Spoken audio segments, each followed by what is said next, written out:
Hey, how's it going, guys? Mr. Boss for the win here, and in today's Grand Theft Auto 5 video, we are going to be taking a look at some graphs and some charts, and I know what you might be saying. That sounds boring. That sounds like school. Well, trust me, this is going to be very interesting, and these graphs have to do with the player base of Grand Theft Auto Online, and it's kind of some disturbing information as to where the GTA community may be heading, and why I personally believe these upcoming two DLCs that Rockstar have promised, that being the Adventures in Finance and Felony and the Cunning Stunts DLC, are so important, and why they need to be huge, game-changing, and just do so many things for the franchise. So the next DLC speculation thread on the GTA Forum site, they were talking about this chart the other day, and I thought it was really interesting. It can actually be found on the Steam database page. I'll leave that link in the description.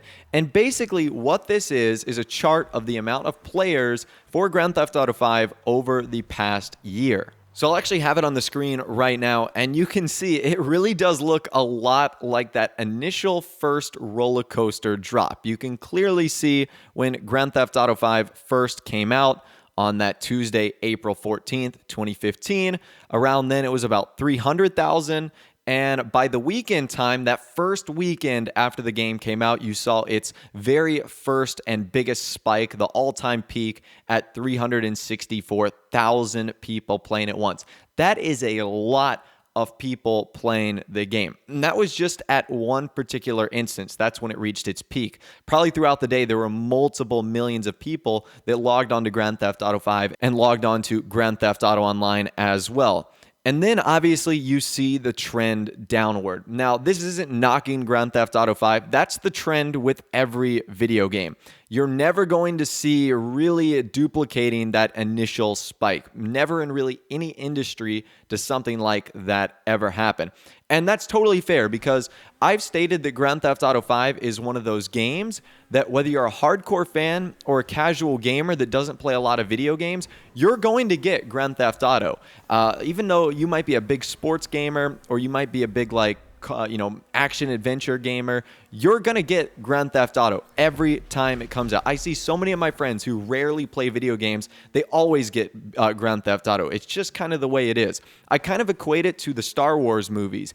Even though you might not be a huge fan of the Star Wars franchise, almost everyone and their dog and their mom went to go see Star Wars Episode 7, The Force Awakens. It's just kind of how it goes, and Grand Theft Auto is in that same sort of category. So you see the initial drop-off, and you might be asking yourself, what are those letters on the bottom? Those letters actually indicate Newswire updates. So some of those could be, ill-gotten gain announcements, or they could be, stating that a new DLC is coming, or an event week is coming out, or double money and RP on certain heists or jobs. So during the summer period, you can see pretty much all the way from May to the end of July and early August, there was always something going on the Newswire. That's when Ill-Gotten Gains, that's when Ill-Gotten Gains Part 2 is coming out, that's when the double money and RP heist, and you can see that it was really going around 70 to 90,000 people really per that time period.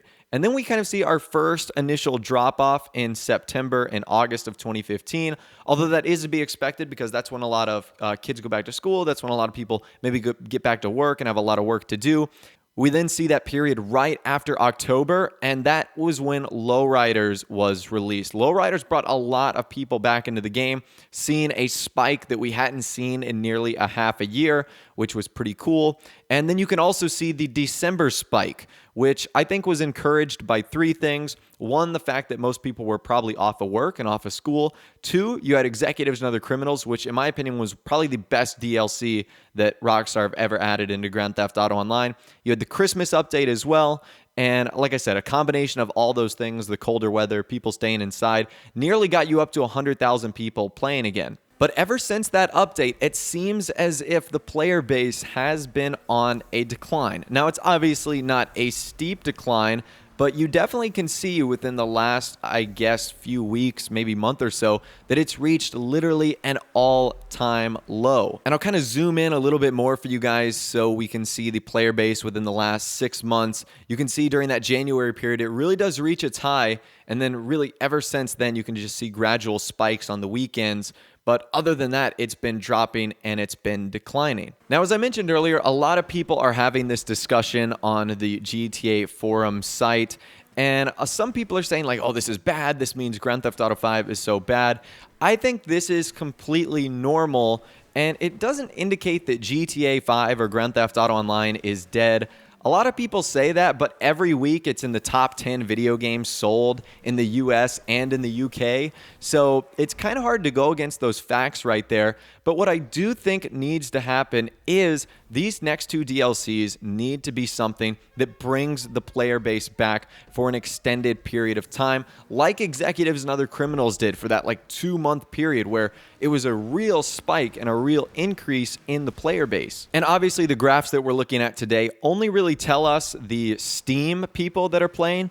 I'm sure that there's more people that are on the Rockstar Warehouse version. Clearly, there's more people that are on the PS4, the Xbox One, 360, and PS3. But I would imagine that those charts would look relatively the same as well. You had big spikes when Rockstar announced huge DLCs. And then from January to April and May, it's really stabilized and yet still kind of trending a little bit downward. So that's why I think the importance of these DLCs are going to be really big for two reasons. One, because of the lack of content we've had in Grand Theft Auto Online for a few months now. And Benny's was opened and we've had plenty of vehicles to take in there, but it's also important for another reason. It's becoming summertime very, very soon. I'm out of school. I just graduated college, actually. I'm sure many of you guys are either during finals weeks or about to get out of school, which is really exciting. And that obviously means you'll have more times for video games and more times for stuff like that.